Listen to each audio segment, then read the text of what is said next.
So, the Rise of Red Skull has been out for a while now, and I've been busy playing it, probably same as many of you have. And while I haven't played the box countless times, as I have had played the core set, I believe that I played enough to give a verdict to the most anticipated expansion of the game up to date.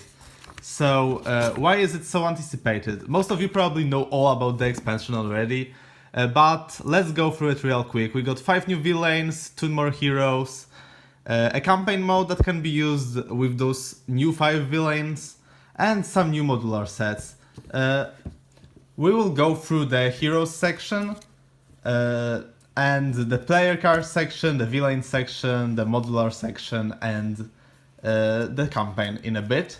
Usually when reviewing games, reviewing the quality of the components is also of paramount importance, but there's not much to say here. The cards are the same as always, and the box is like serviceable, nothing spectacular. It has like this small but usable insert.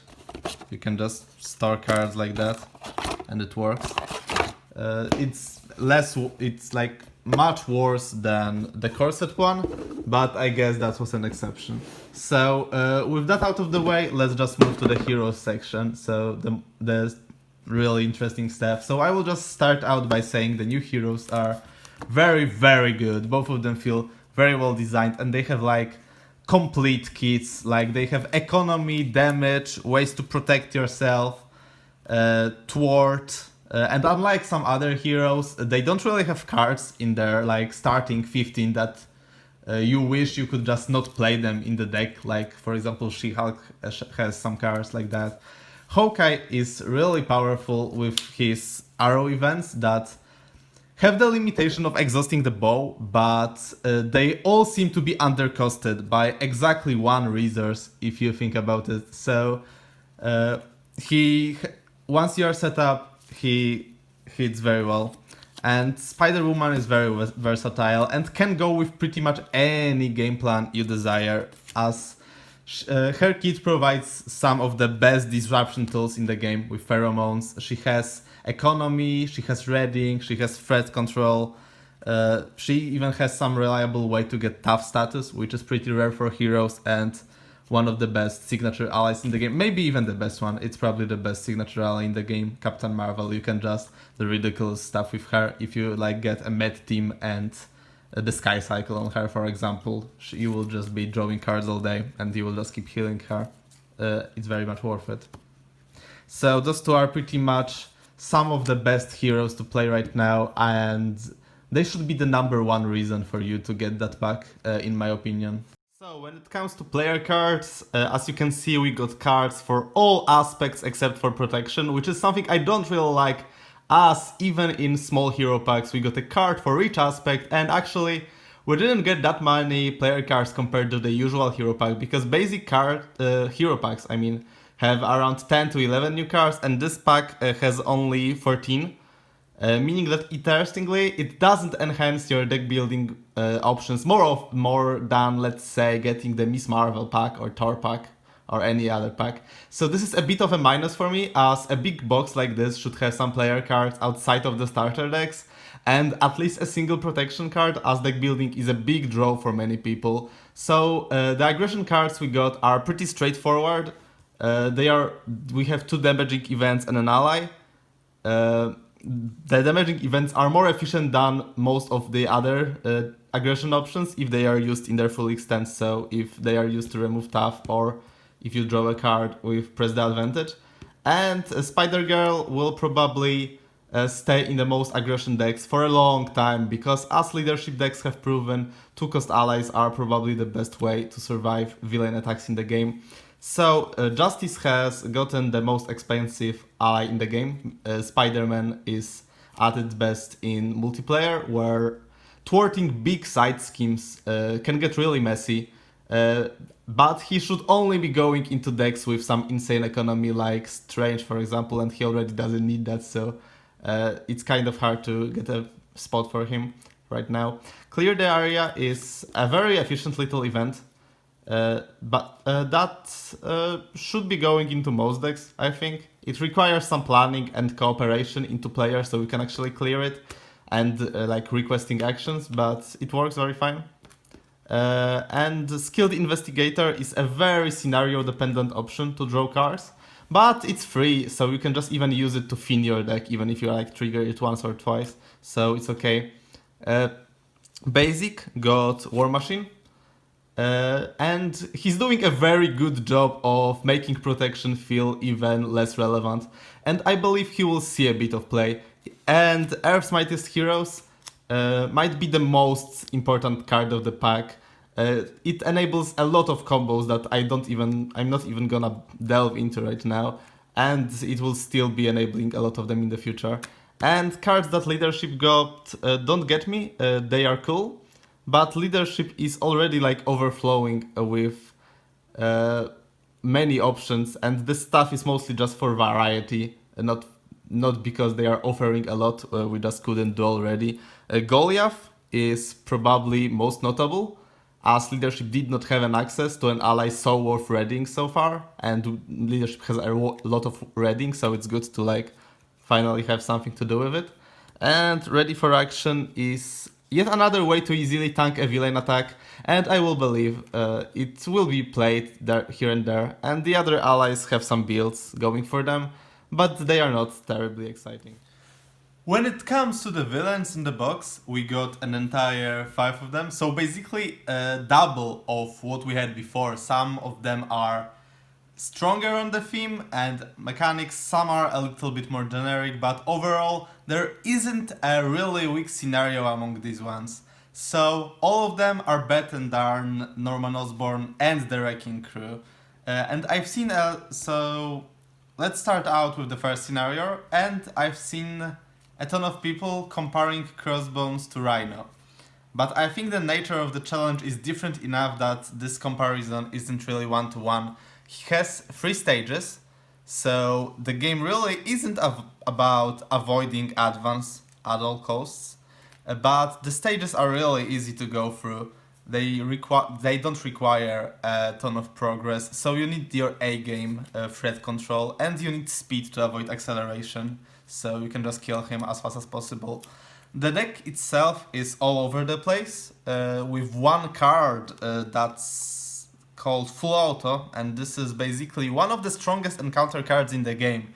It can kill you out of nowhere, and with some of the weakest ones also coming back as well, like Hydra Bomber returning, so his difficulty is really going to be luck dependent. Absorbing Man, on the other hand, has been called the weakest villain ever by the community, and while I agree he's not challenging whatsoever, he's probably the easiest in the game after Norman Osborn. His real role is in the campaign, because defeating him as fast as possible will be the key to winning the final scenario, so if you take your sweet time, you're sure to succeed, but he's meant to be rushed. So while this one won't particularly be a good standalone mission, and I don't think you really should be playing him as standalone, but I respect it for what it is. So he has some fun gimmicks that don't fully work, but it's one of the more original designs without delving into it. And Taskmaster is one of the most fun villains in the box. He's right after Zola for me. Again, not the most challenging in itself, but his force passive forcing the players to reconsider their strategy of flipping every round is very cool, and the captives mechanic is very engaging. Again, a bit too easy, so this might be a scenario you will fully enjoy in heroic mode, with all of its own problems. And the next villain, Zola, is easily the best thing about the box. As we finally have gotten a villain even remotely on the level of Green Goblin on Expert, he has a ton of tools to overwhelm the players, the minions are no pushovers, and unlike Taskmaster and Red Skull, he has a ton of different threats to manage, and it's harder to rush him due to Retaliate, guard minions, and I haven't played a heroic of this one yet, but I imagine it will be the hardest one up to date. There's a lot to like about this one.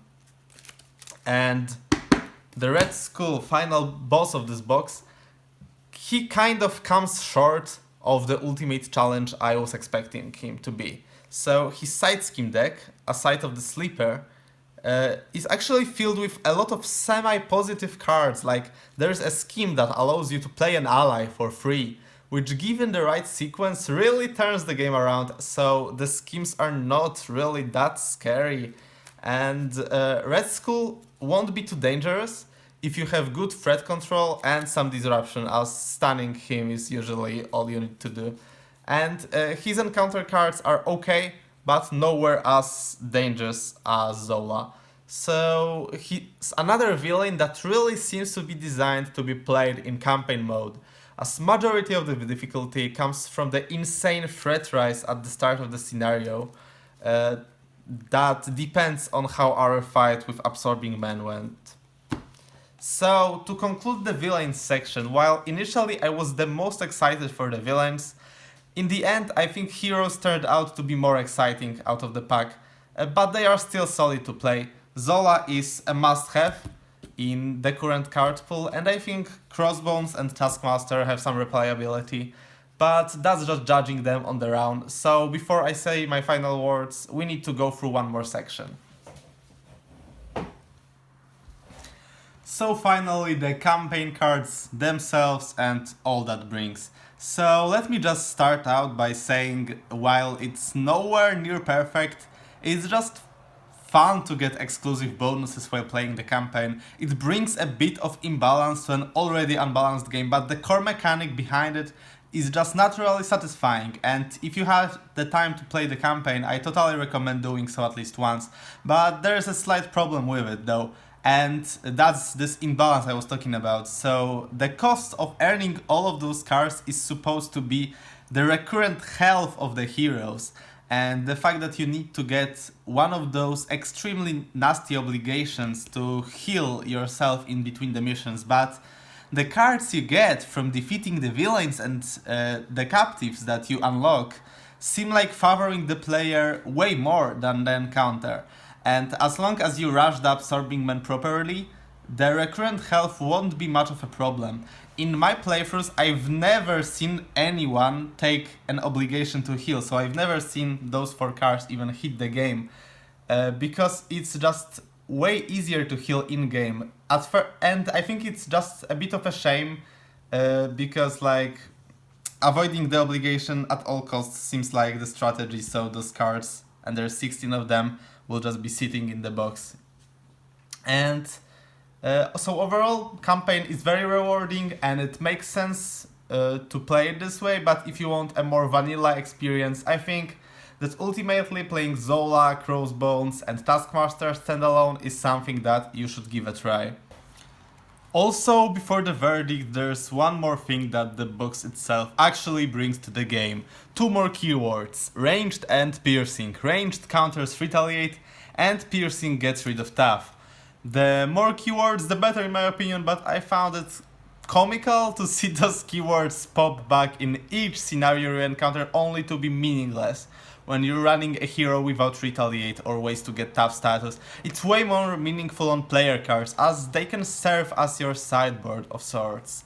So, after all is said and done, what's the verdict? I'm not going to bother contemplating if it's worth buying, because obviously everyone interested in the game is going to get the box. It adds way too much stuff to pass on, but is it the way I envisioned it? I think it kind of falls short of perfection, but it's definitely a ton of replayability and options for the game. I hope the next boxes tackle some things a bit differently, maybe making a campaign a bit more symmetrical with villains, also gaining some powers like the players do. But overall, I think no one will be disappointed in what they see. The box is a success, I think. And that will be all. Thank you for watching, stay safe, post your feedback, and I will see you guys in the next one.